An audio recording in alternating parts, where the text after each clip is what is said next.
Hello, and today at Uncle Data we have Brian Olsen, who's currently head of developer relations at Tabular. Yeah, So, there we go. the hat as well. So Yeah. let's talk about those. Give a short intro about yourself, your experience. Really interested.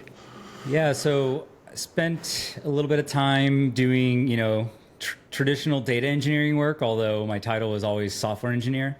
I feel like it goes in and out depending on what you, where you're coming from. So I'll call myself either one. But yeah, started out in the whole Hadoop hype cycle, getting out of school, and did a lot of that in my early research, throughout my master's and stuff like that.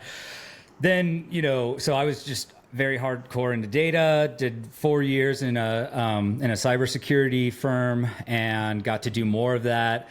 Was, dealing with all the problems of Hive and, the HDFS, MapReduce, just like ridiculousness. And so I thought Hive was really cool because it got us away from, building out all of the MapReduce, like very flaky MapReduce stuff, or at least minimized it. And then, we got to do stuff in kind of SQL. And then once we found out, Presto, which then later became Trino, it was, that was totally revolutionary. ANSI SQL, very standard SQL, and not, expected results, expected outcomes. And so I started, getting really into Presto at the time. It was actually two Prestos at the time. It was Presto SQL and Presto DB. And then, I just realized there was a lot of lacking documentation. I wanted to fill in videos, things like that. Started to get involved with the community, contributing some of the work that we were doing at my company at the time. And then, just brushed up against a lot of people that were there in the community, started loving it. And eventually, Starburst had reached out to me because I was getting more active in the community, getting more active on, LinkedIn, social media, and just kind of like, I just liked answering people's questions, right? And this kind of gets into the whole theme of today. I just, I had no idea anything about this topic of developer relations, about developer advocacy, or any of this stuff. And the CEO of Starburst reached out to me through LinkedIn, asked me if I wanted a job, and I was like, okay, cool. I'm going to do some like an engineering position in the back end. And he's like, well, actually, we could definitely do that, but what if you seem to be able to communicate this stuff pretty well, so let's try something else, and would you be interested in doing developer evangelism? And I was like, oh, developer evangelism, what is that? And I was, had a very religious sounding context to it. And so I looked it up, just kind of got some background on it. It had this kind of marketing stuff involved in it. It had some product stuff in it, and it's stuff I'd never done. So I was like, I don't know if I'm really qualified to do this, as well as like, I don't know if and as engineers, we get our identities really mixed up into being engineers a lot of times. And so it was a hard transition in my head at first to think of like, I'm not going to be 100% of the time coding, developing, doing all the cool things that engineers get to do. But then I realized like, well, there's this other stuff I get to kind of play with when I get to go into the marketing side of the house, right? I get to start thinking through like working with people. I'm one of these like extroverted, I see a lot of stuff on social media and all these people calling themselves introverts. I'm like, why are you on social media then, like all the time talking to people? So, but anyways, so, I'm admittedly very extroverted. I talk a lot, get really excited when I'm around people. So it just charges me up. And that was one of the things that I always like was a disconnect with the typical engineering culture, was like, I really enjoyed open source for the fact that I get to work on stuff that I enjoy with people that understand what I like. When I'm at home, nobody does tech. My wife's in medicine, my sister-in-law is an occupational therapist, my brother's a lawyer. So it's like, all this, all these people that have no clue what's going on in tech and databases and data in general, right? So when I get to be around like fellow nerds and just totally geek out, it's like a fun kind of thing for me to do. And when you're full-time software engineer, you occasionally talk with your teammates, but not too much in depth. And in fact, you kind of try to stay away from work talk. You'll talk about other things. I just really enjoyed it. I really enjoyed that part of it. And so after all that stuff, got the job offer, got the offer about the developer evangelist, started diving into what that was, and I liked it. I think I sort of was like, I'll give this a shot. And if I don't like it in, like 6 months to a year, I just want to go back to being a software engineer, right? So that was how I would dip my toe in the water. And so they're like, great. So I started out working for the marketing team at Starburst, getting to do all this cool stuff with Trino. Got to work directly with Martine, Dane, and David, who created Presto and Facebook back in the day, and then moved on to Presto SQL, then Trino. And yeah, and then now today I'm so obviously Trino is a query engine, works with well, I should say obviously your listeners may or may not know. But working with a query engine that does querying operations on a data lakehouse, including Hive was the original, and now there's the three new formats: Hootie, Delta Lake, and then Iceberg, which is the one that that Tabular is based around. And so I got very close with that team there. Really liked the format, the philosophy behind the project, and just the way everything was set up. So I was just like, internally, while I was doing Trino, I had to be very unbiased, but I was like, internally, I was like, oh my gosh, like this is the one that I really like. And so, I had talked to Ryan Blue, who's the creator of one of the creators of Iceberg. He also wanted me to do what I did at Trino, but do it for Iceberg. And at first I was like, no, I love Trino. And then eventually he convinced me. It was it was a great decision too. Like I still get to be around the Trino side. I still get to be now I get to be more involved in the Iceberg community and a little less involved in the Trino community.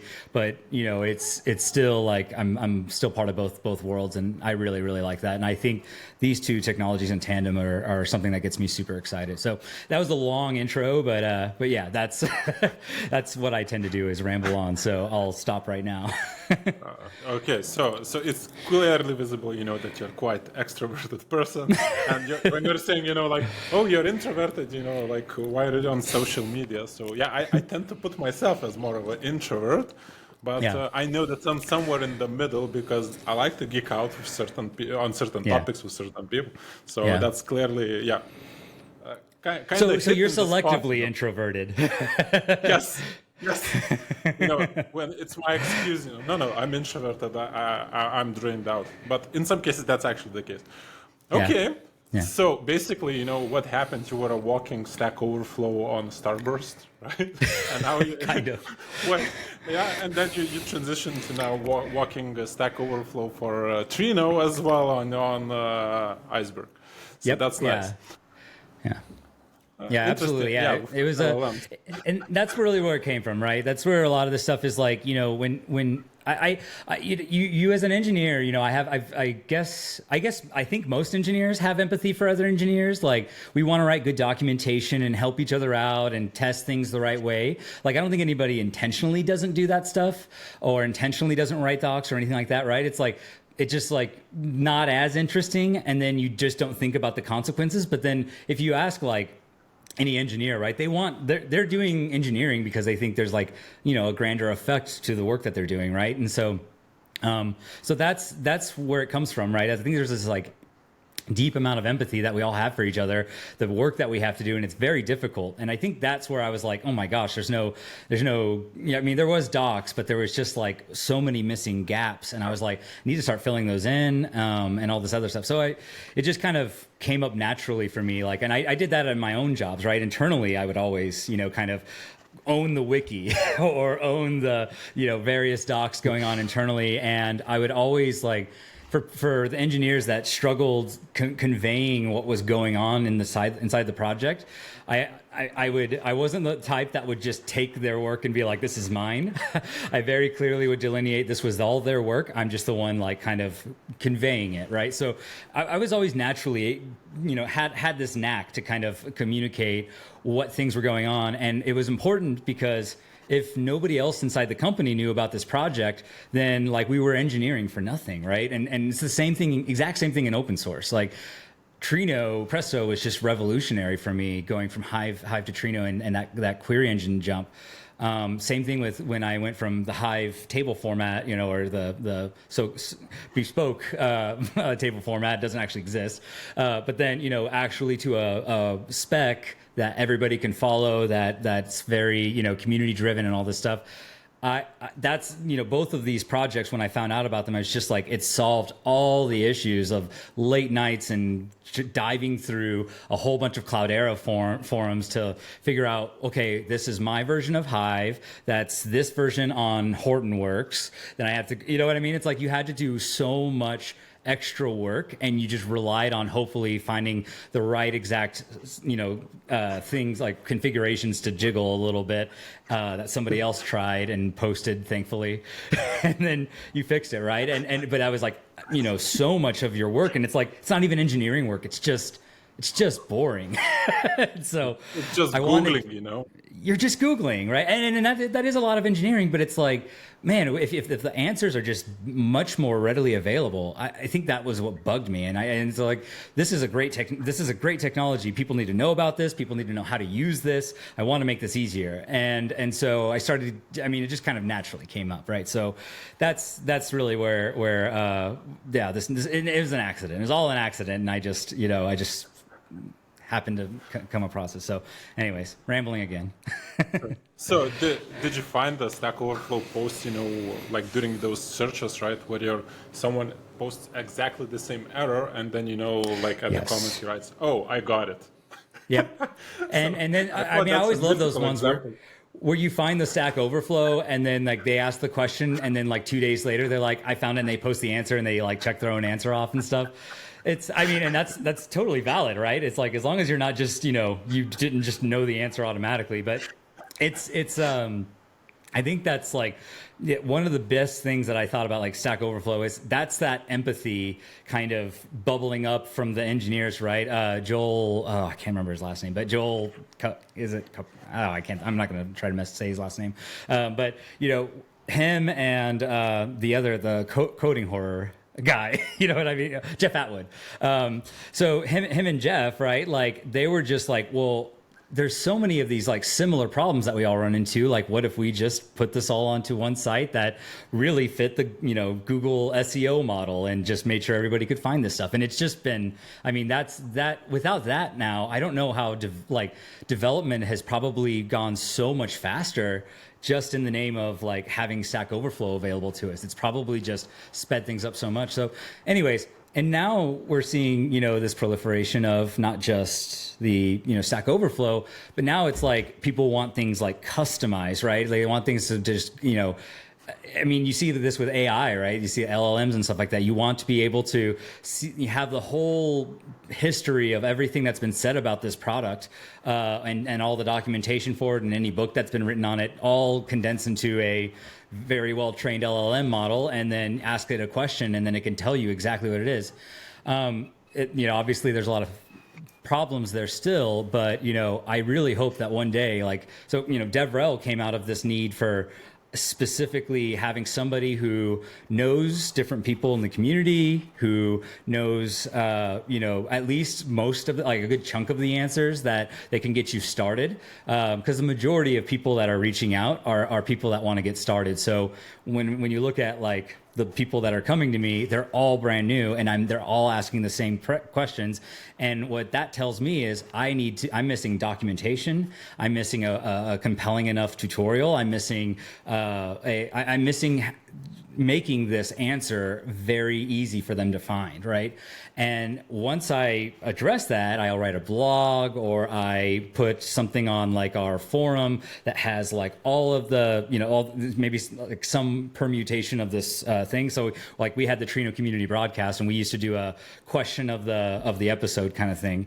So we would cover one of these like very common questions in there, and then that would go into the show notes, so that if you Googled that question, then it would take you to those show notes. And so any way that we could kind of think through like getting those common questions down, and then there's new common questions that come up after that, right? Once you've taken those down. And so it's about always just, trying to lower that barrier of learning, the learning curve, and figuring out how to make that on-ramp a lot faster and especially to quickly understand the return on interest of, hey, you get a quick hit of dopamine when you try out this very easy tutorial. This is like getting the larger context in your head, and then you move on and you're like, oh my gosh, now you're motivated to do something a little more complex, and I'll give you a tutorial that has a little more setup, a little bit of stuff, but at that point you trust, hey, I saw what it did with the simple thing, like the out of the box thing. I want to see what it does with when I start turning knobs, right? So yeah. So you mentioned like a lot of things, right? You're doing, like tutorials and these things, and like talking with people, managing community. What's your like composition of your roles in general? You mentioned a lot, right? So currently, right? What's the split between different, occupational hats you have?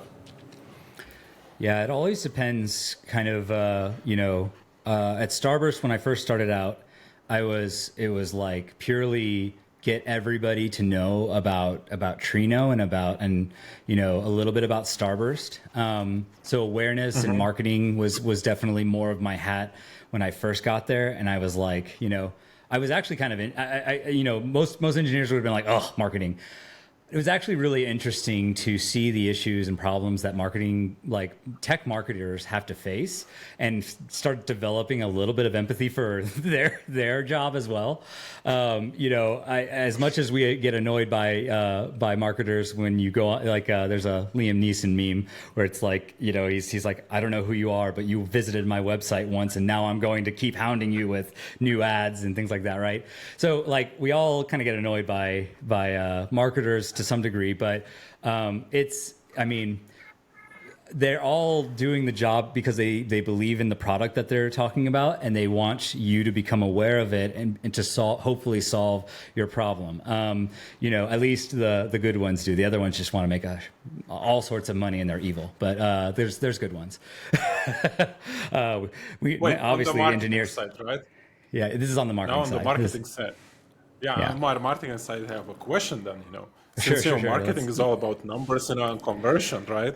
Yeah. So were there any metrics you tracked, right? How many people you brought, or how is the brand awareness? Yeah. So this is the controversial subject, and in the early days, I thought, well, my first opinion was, like in DevRel in general, the idea is that you shouldn't necessarily tie what you do to revenue, because that's going to affect the way that you engage with the community, and you'll be basically just like acting vendory, if that, for lack of a better word, right? You're going to be acting in interest and pure interest of making the company money. The idea of DevRel, and DevRel is developer relations, right? It's about developing trust. It's about developing a relationship and making a mutually beneficial kind of bi-directional relationship between the company that employs me to help focus on the open source community, and then the developers that are basically effectively, it's about finding these positive sums between them. So what's something that, like, some valuable information or some valuable resource that we can give to you, but it's on a Starburst page, and you go to a Starburst page, you get that brand recognition for our company, but the tool is something that has to be paid for to keep up or something like that, and it's entirely free. If you look, or and free other than like they'll track your API. So if you look at this computer back here, right? I don't know if you're actually. So do you actually use the video in any of this, or do you just use the audio? Yes, I will show the video as well. Okay. And this will not be cut out because we're doing these things. Oh, okay, gotcha. So so I just showed my little computer behind me. If you're only hearing this through audio, and so at first I was like running some. I wanted to, and I still have this project ongoing, but at some point it'll come out. But have you ever heard of like those SQL fiddle, or like there's DB fiddle, there's SQL fiddle, there's also like there's a couple other ones. But since data, I'm sure everybody here has messed with one of these SQL fiddle things where you define the schema on the left, you define and the table on the left, you define the build the data, as well on the left. And then you actually run the query on the right, and then the results come down on the bottom.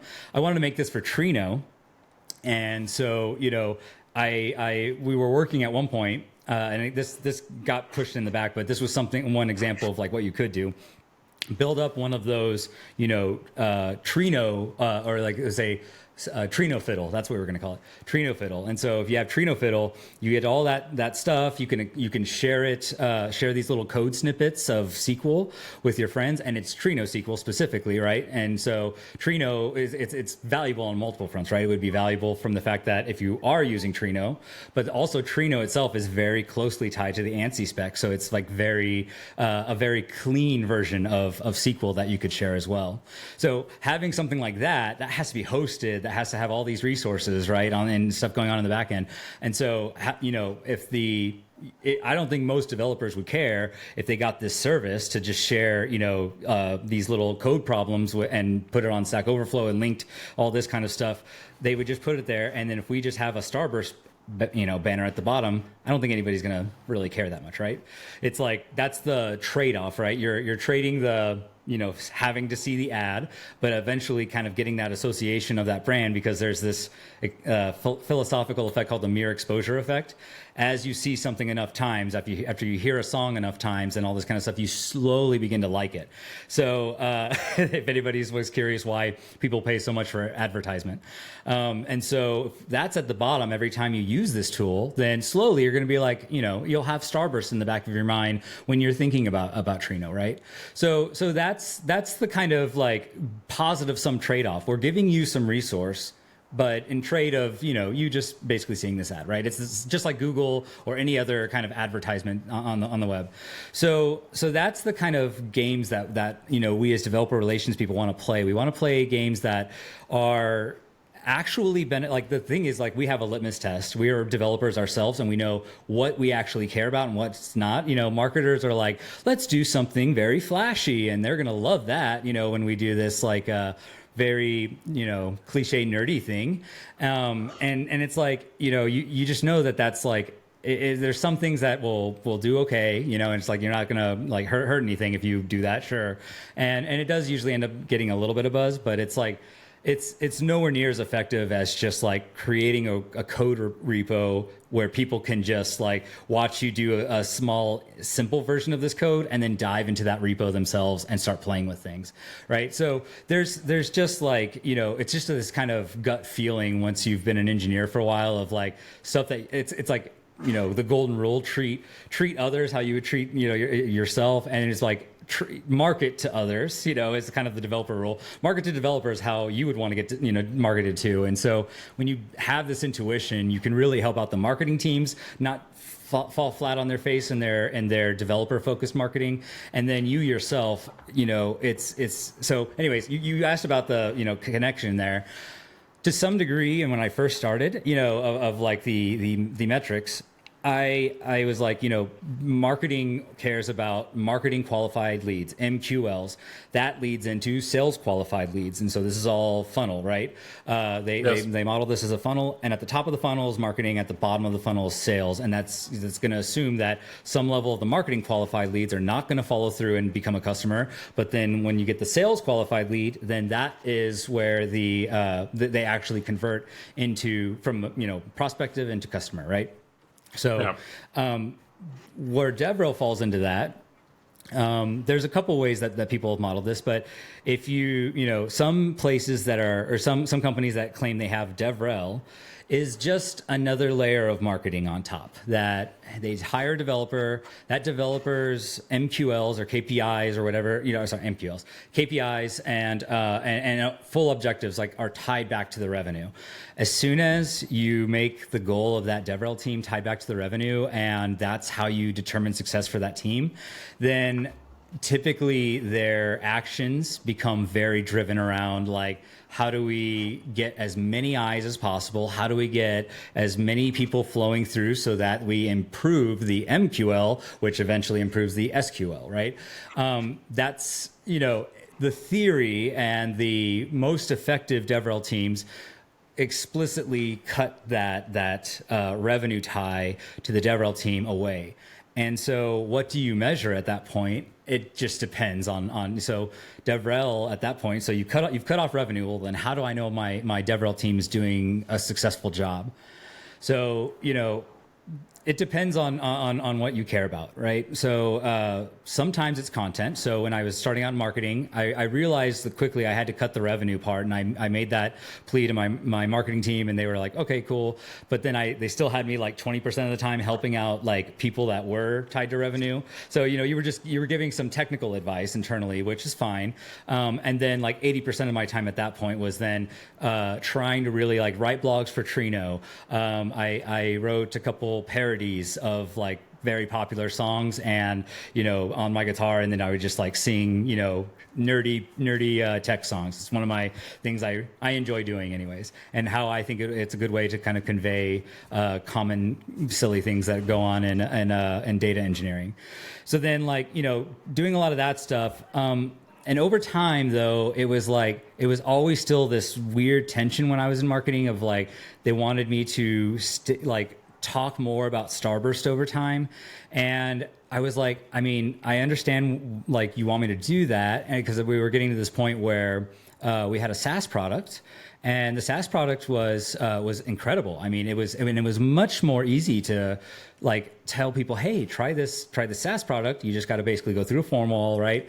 And then sign up for it. But it's that form wall that was like the real big barrier that I was like, I still don't think that this should fall under DevRel. This should be marketing and products kind of job. And again, there's no wrong or right answer. Some DevRel teams are specifically focused on internal stuff. If you look at Confluent, one of the most successful DevRel teams, like what they typically do is they talk about Kafka, and then they'll say, if you want to practice this really the easiest way is to use the Confluent platform, right? And so that, I mean, and that's not wrong, as long as you're just, I mean, every developer is aware that once you sign that in, then you're going to get some reach outs from some stuff from the marketing team to join this meetup, do that, get more involved and whatnot, and then you're going to maybe get contacted by a salesperson when you do that, right? I think that's why they're very apprehensive about that step. And so for DevRel, what we're focusing on is I want to get people's trust and understand what the product's offering them before they make that first step of putting their name in the form and that kind of thing.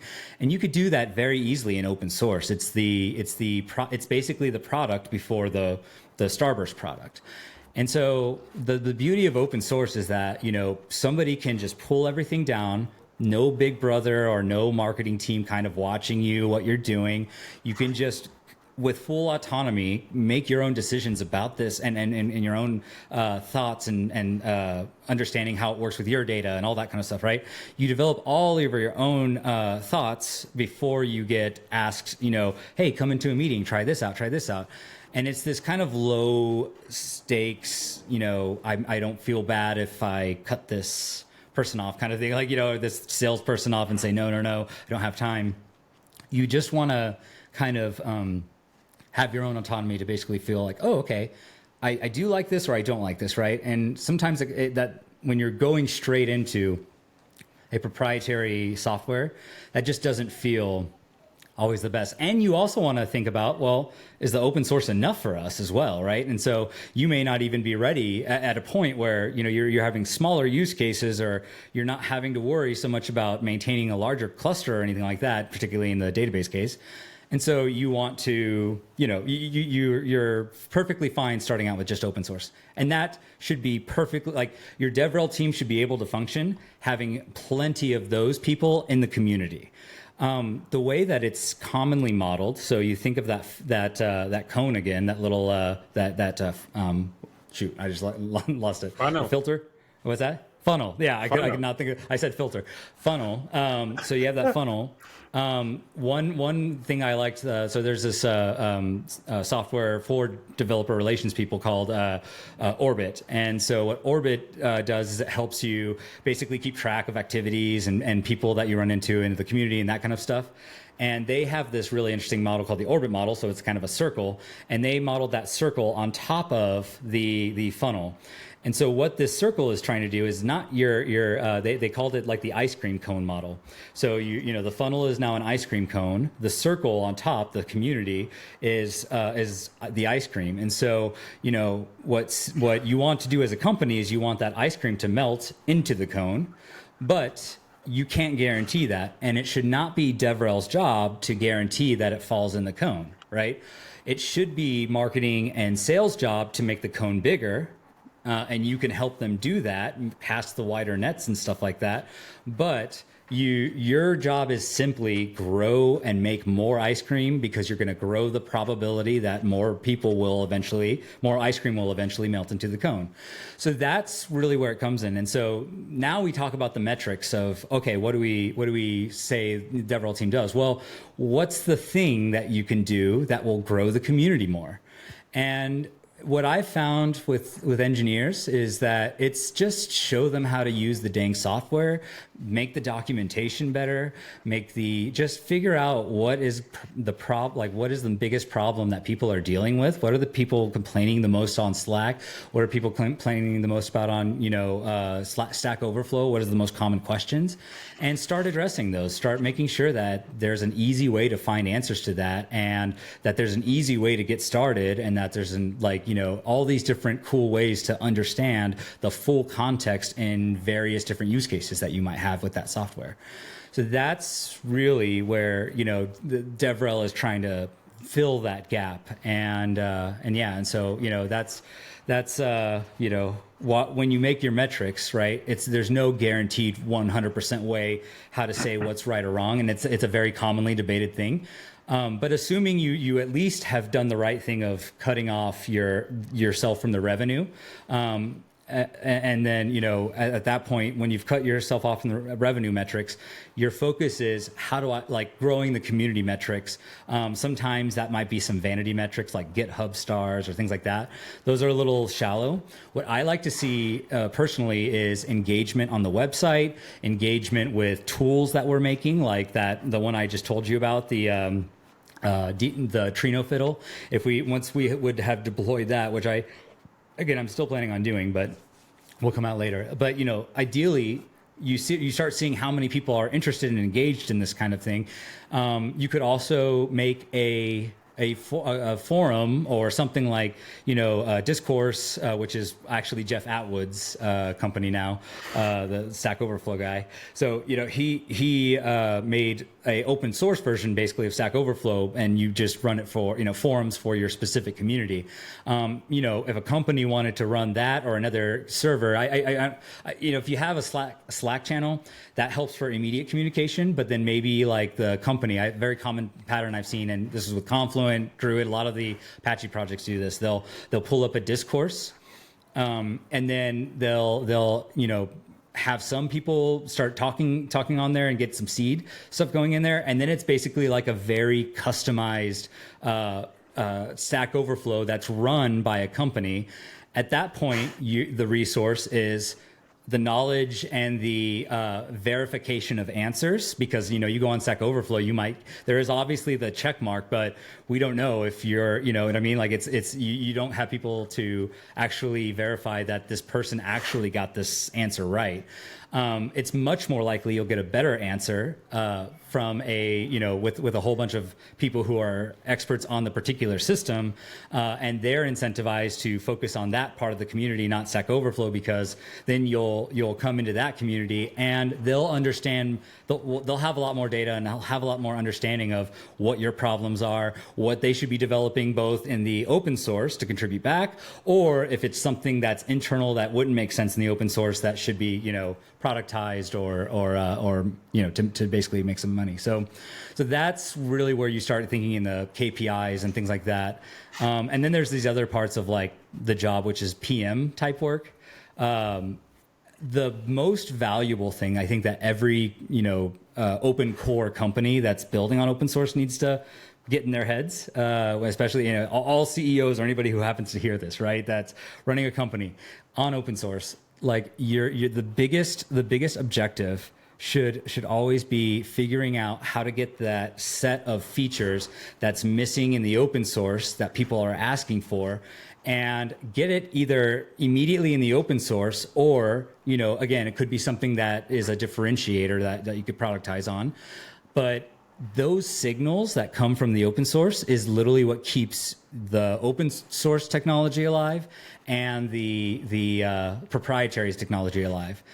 The balance is very hard to play, because what you want to do is, what happens with big companies like Terraform, like if you look at Terraform, right, that died out over time. There's these, they had almost the entire industry, and then they just disappeared. Not disappeared, but they're struggling these days compared to what they were before, right? So it's like, if you look at why they fell out, it's because open source just runs at this faster pace, and it's because people just voice what they want, and the feedback mechanisms there, and the community, and people just putting their own time, or some vendor or other very involved larger company like an Apple or a Netflix is there, and they're just like, they can just knock that setup out and get the testing right. Everybody verifies it and makes that new feature, solid. And it just goes way faster than what you would have to do to get the same thing happening in a one company. And that company is also only focused on a very small subset of the larger community, which is their customer base. So they're only going to focus on that. If you are an open core company and that's all you focus on, you are going to be like, you're going to be like outdated super quick, and you're going to be hindering the open source project.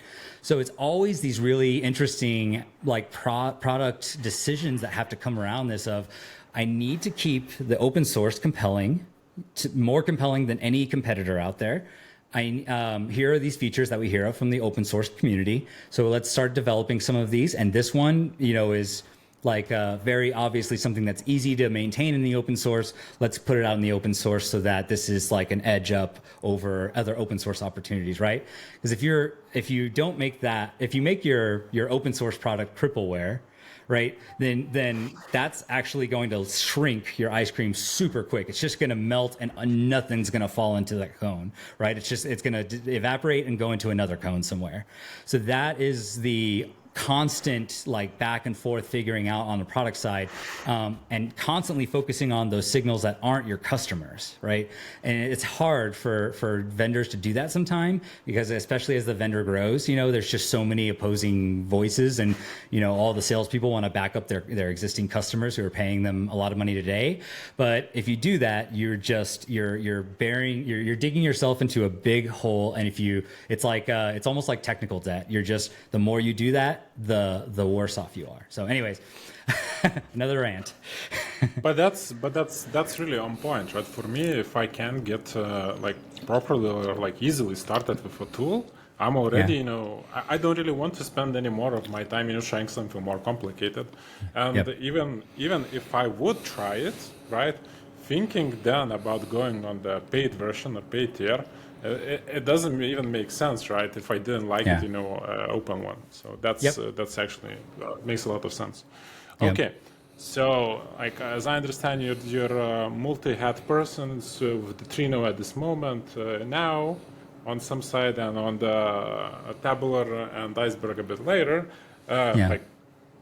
So my then question, right? Since you're doing a lot of different positions, different things now. Yeah. How you structure your day, and how does your day-to-day in general look? Because it looks to me like you're just jumping from one thing to another, like the talk we have, right? Like, wow, it looks like it's crazy. Yeah. So one thing I see very commonly in the developer relations thing, and it's and this is something I got checked out right at the beginning when I was getting on this journey, but. I have ADHD, so I'm like, my brain is all over the place anyways. And it seems to be a very common thing in this field that people who have ADHD tend to like gravitate towards this field. And I think it's not because we're good at context switching, it's just what we naturally do. And that's a good thing and a bad thing. Like you have to, I've had to really become disciplined in tracking everything as so a lot of DevRel experiences, you'll be the only DevRel, or at least one and two. And so, you know, when you're on such a small team, it's hard to continue motivating yourself to like, you know, do the issue board tracking, because issue board tracking used to be like I have like a 20-person team. We definitely have to have this tracking stuff. And you have somebody in that team that just really owns that, or you know, a couple people that are like, you know, your Kanban people, right? But here it's like one or two of you, maybe a, you know, a max team of 5, which is really good. But it gets really difficult to track that down. So, you know, definitely using a kind of Kanban board type thing, like you if you don't do that, you're just gonna and this is true of software engineering too. Like software engineering, it's very easy to just be on Slack and immediately think that the most important thing that you should be working on right now is whatever just came up in your Slack form and seems somewhat important. In reality, like, there's a customer that's paying way more money than the problem that you're about to fix. And you should be working on that thing that you said you would be working on and get done by the end of that sprint, right? So that is something that when I first started out in DevRel and I was by myself, I just had zero structure. I was just like learning all the things, just bouncing around. And sometimes that's good. Like sometimes I just, you know, with the ADHD and stuff like that, right? I remember, so we had this, this benchmarketing was the first thing that came up to me.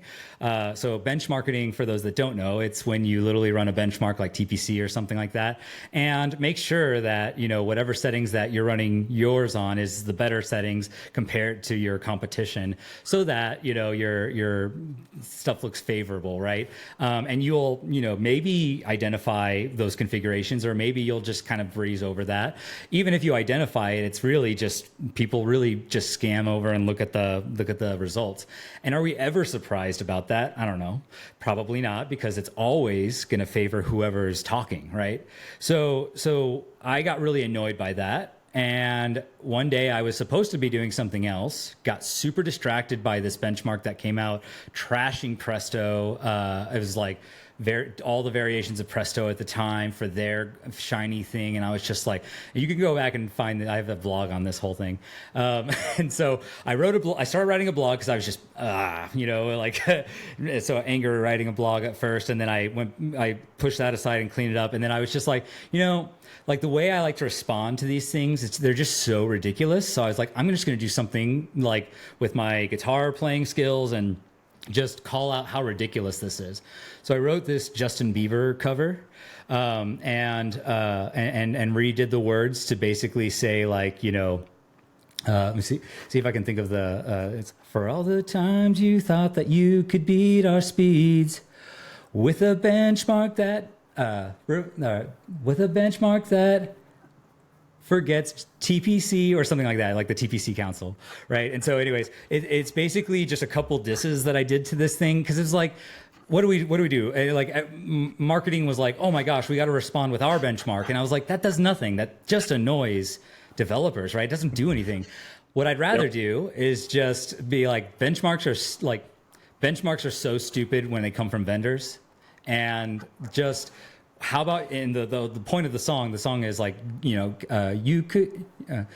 you can run those tests yourself. Like that's the kind of ending line. So the idea is that, you know, trying to recommend to people like, hey, like, don't just blindly trust these benchmarks that vendors are going to spit out at you. Like that's become part of the expected furniture when you go into a vendor website, that you see those things, and that's just like everybody has to do that. But they don't do anything. They don't help you with anything. It's clearly a biased comparison. And same thing when our marketing team was about to go back with that, I was like, that's just going to annoy people.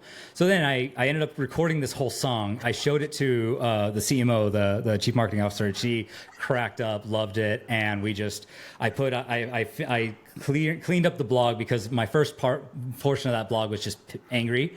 And then the second, like, I was like, I need to make it a little more professional. So I just, you know, calmed down a little bit. But then, yeah, so getting distracted sometimes, my whole point with that whole story getting distracted and kind of running into these little things actually ended up being some of the best work that I did, and really got us a lot of visibility and views.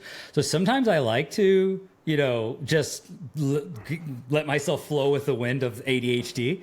And then other times I'm like, okay, I need to actually get work done. And so, so then I'll go back to the board, try to make sure that something's going on. And, it's for anybody out there that knows, that it does have ADHD, they know you have to figure out ways to incentivize yourself, to do things that you don't want to do. And it's a little harder, right? You don't have that executive functioning. So it's always about trying to structure that. But the great thing about this job for, particularly this disability is like you have the freedom to kind of move around to different things. Software felt much more, it didn't jump around quite this much. And so in some ways, it's almost feels like it could be worse for somebody with that condition. Could also be way better, just depending on how your ADHD affects you.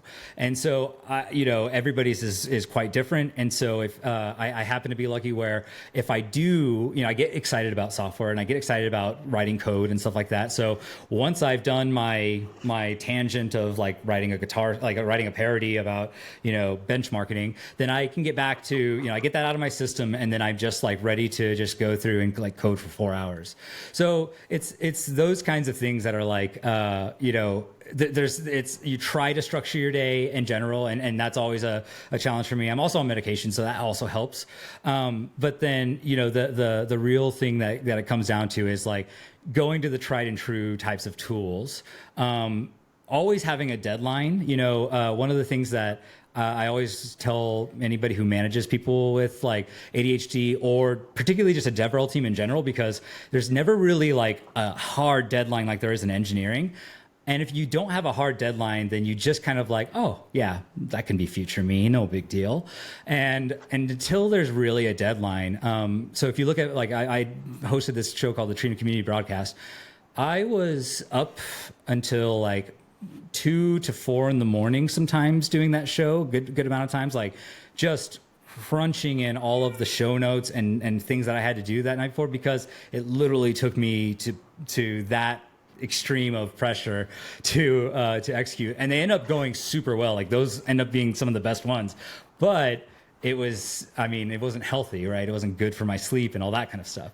So structuring your day is incredibly important, especially if for those of you who do have, a neurodivergent kind of disability, you have to be extra careful about, just going to the wind and not getting anything valuable done. I think that's in general for the disability. But then when you get back to DevRel, it's so context switchy that even if you're neurotypical, it's like you're still going to be having difficulties, just like anybody would, trying to figure out what's the right thing I should be doing.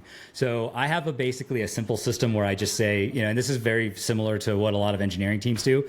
You assign a time, a rough time, 1 to 5, and you assign how the priority. And then I have like basically a heuristic, which is now just multiply those two numbers. And then that comes with a way that I can rank and order those. And then when we review it, we just basically figure that out. So that's literally how, just like you would for engineering, that's how I run it nowadays for keeping, planning out my day and figure out what I do next. And I follow it like 70% of the time. Other times then I just get on my little rabbit holes, and those end up being good things too, right? So anyways, it's hard. It's not an easy thing. Yeah. I think it's the same in engineering too, right? So. No, it's exactly the same, right? It's the freestyling part, like sometimes leads to the best features ever. So yeah. Okay, so since we're coming to an end, right? For me, it's like very interesting. How did you decide, or like for how other people should know, that actually developer advocate or these DevRel roles are actually for them, and how should they, like choose the company, right? If they have the role, if the company fits them. Yeah.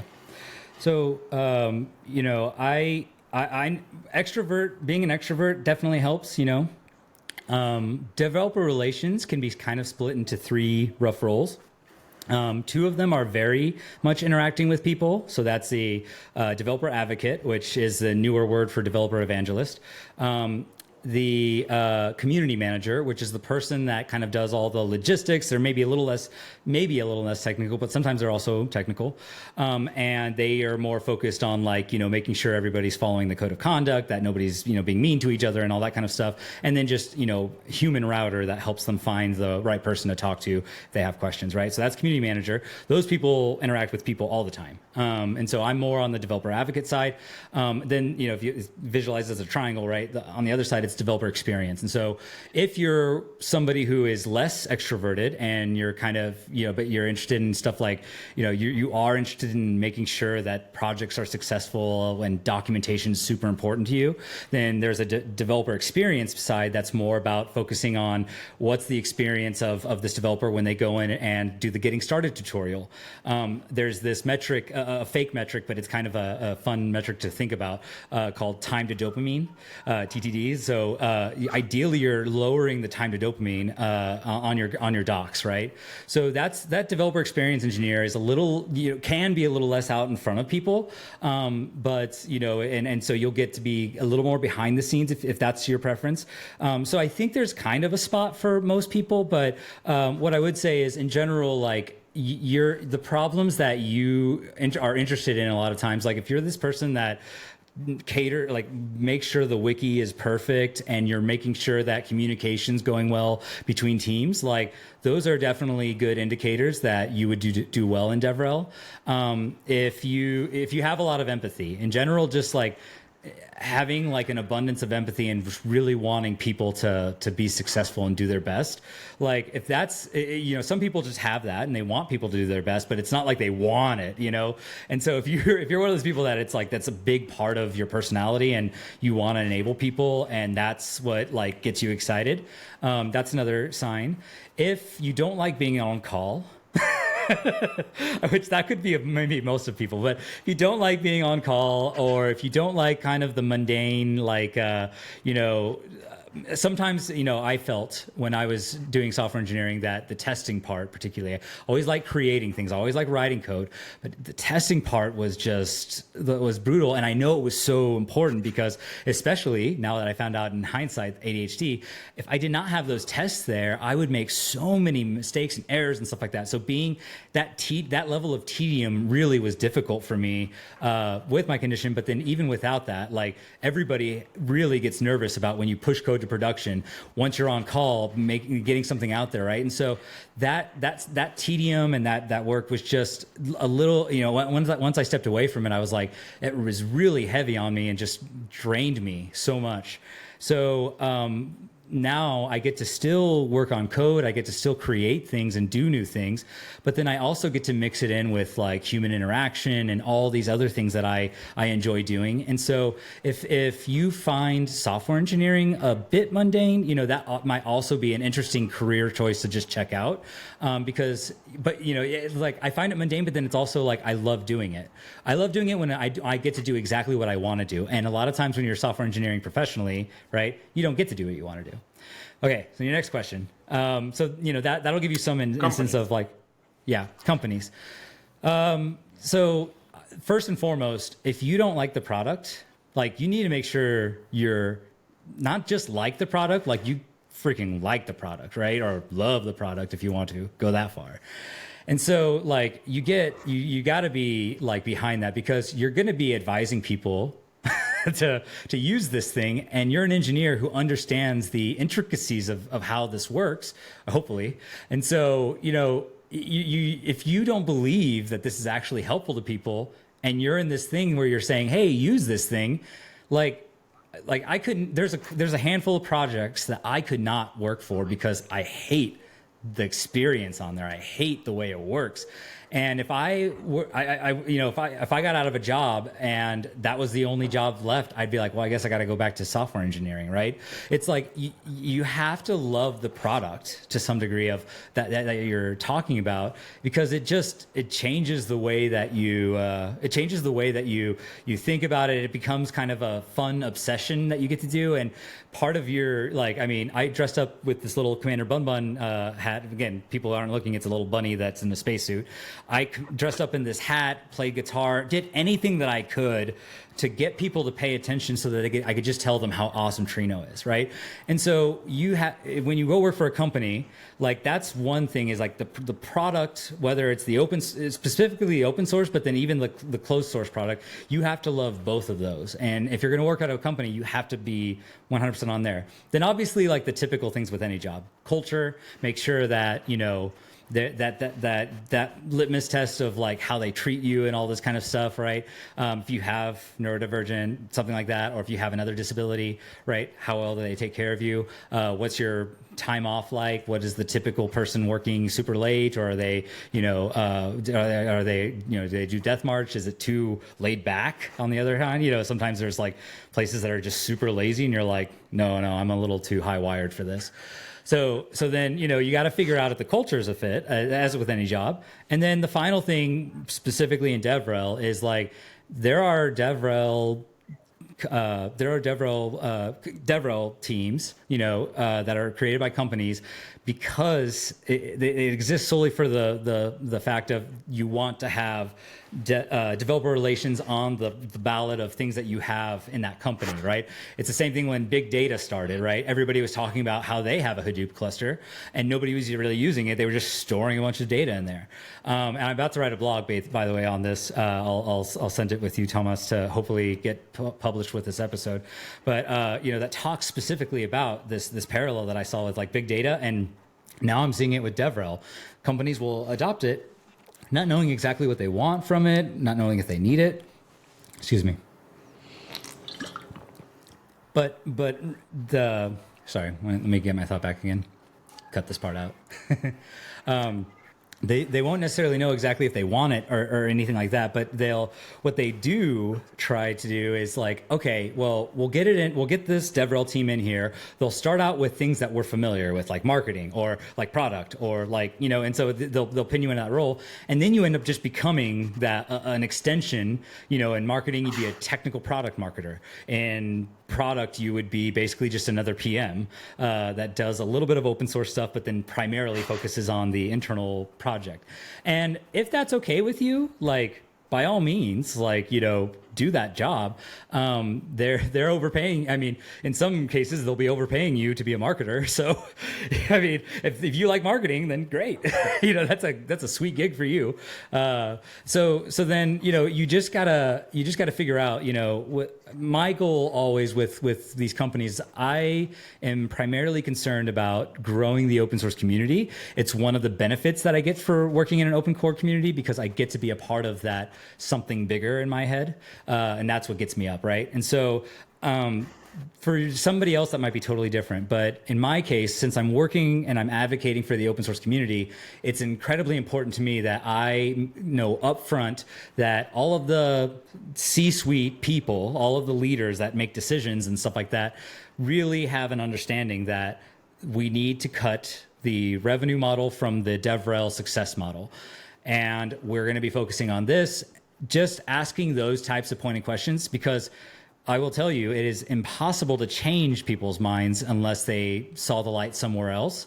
It is much more likely to it's much better to just go into a place where the belief is already there in the open source community and that they'll help you out with that. And it's hard sometimes to parse that out apart because of course everybody says, well, yeah, we love open source. We love that community. But you'll get to, once you've had a couple of these goes with these jobs, you'll know the telltale signs of like when they are and when they aren't. And I can't articulate it. I haven't thought about it, but there are just times where I'm like, yeah, this would be a good company. One great signal, and this is the signal that I really followed at with Tabular, is that the creator of Iceberg is also the CEO, and this is what you saw with Confluent and Kafka. Jay Krebs was also the CEO of Confluent, and yet also had that, and they had one of the best, most successful DevRel teams because. Again, you just have to have this instinctual thing that the DevRel team doing the right by the community is the right way to go to grow out that larger marketing pool. And once those people are there in the open source, it's just more likely that they'll end up converting over into customers over time, right? Because their use cases are going to grow. Eventually, they're not going to want to manage the stuff themselves, and then you're the obvious choice at that point, right? So that's how you can choose it. Just try to get some alignment and be very clear about what you want with your stakeholders, and if that is doing internal DevRel marketing for that product, that's also fine too. Like there's also just DevRel people on like Snowflake, for instance, that's purely a proprietary project, right? So those DevRel people don't have this dichotomy of open source and company, right? So that's 100% what you would be doing at Snowflake if you're doing DevRel there, and that's fine. So I think my experience is much more nuanced with open source. So that's perfect. Yeah. And last but not least question is actually about book recommendation. So what would you suggest, for the listeners to read? Yeah, so again, I need water. So if you want to dive into developer relations, the very first book that I read and the person that I just follow all around is Mary Thingvall. So she's I think now head or VP or something of Kamuda, which is a very DevRel focused company. I can't remember what they even make or anything like that, but she's there. She's like a kind of a celebrity, one of the celebrities in the DevRel space. So she wrote this book, The Business Value of Developer Relations. That gave me so much of this context, like stuff that we were talking about in this whole podcast. She goes into greater detail of like KPIs of all these other things, right? That's super, super valuable. And I think that's just, in general, like if you're wanting to learn about developer relations, that's definitely good. I really like this book. This one's not related to this stuff at all, but I figured since you didn't say it had to be related to this, Constellations of Philosophy by Alain Botton. This is basically just splitting a couple of the most famous philosophers and going with a little bit of the background of their story and their development of their philosophy and how to apply it to like general areas of your life. I think it's also just good to know these types of things, just if you are a community person, to apply that to, like how you engage with people. Thinking about these types of things are also something that gets me excited. And that would also be a good indication if you're a big philosophy dork. maybe you might also be interested in open source and because there's a lot of philosophy there, and in particularly working with people to help them along their way in DevRel. The last one is Cognitive Surplus by Clay Shirky. So this one was kind of pretty well related. This was about like how when in the early days, we would just work all the time, and we didn't have any free time. Now we have kind of an inverse where we're getting so well with automating things, and humans are AI and all this stuff, right? Like we're getting to a point where humans have way more time to have this extra time to think, and so you do start to see things like open source popping up, and people doing things like this on their free time, or more musicians and all that other stuff, right? So it's all about, and then there's, people playing video games, or there's people watching TV and all that kind of stuff. And so, what do you do with your cognitive surplus? And he actually doesn't say games are negative, if anybody thinks that was where that was going. TV, very much negative because you're not interacting. Games, totally different. You have to do a lot of creative thinking, right? So he goes into some of these details about, well, how do we apply this cognitive surplus, and talks about communities that get built. And so this is more general theory behind community, rather than specifically in tech related stuff. And again, it's thinking about, how humans interact and all this kind of stuff, and how to think, when you're thinking in the DevRel side, you're thinking of positive sums for the people that you're working, that you're kind of helping out in the community, and the company that you're working for. So trying to think, it's kind of like game theory. It's like, how do I align, something really cool that this company can do, that this other person can do? And so that gets into general just how do communities work, because your company is part of that community, right? Starburst is part of the Trino community. Tabular is part of the Iceberg community. And how do we as an agent, as an entire company, how do people feel about us? How do we feel about them? How do we relate? And so that book gets into that a little bit more of like more generally. I think he mostly focuses on people, but there's depending on how you abstract it, it could be people or companies or things, agents. So those are the ones I recommend. Yeah. So Yeah. Hope I didn't go over too long.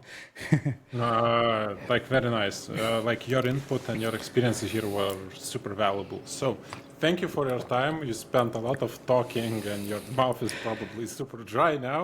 So That's how it always is. Yeah, so thanks a lot for joining me for this podcast, and have a nice day. Thanks a lot, Thomas, for having me. Yeah.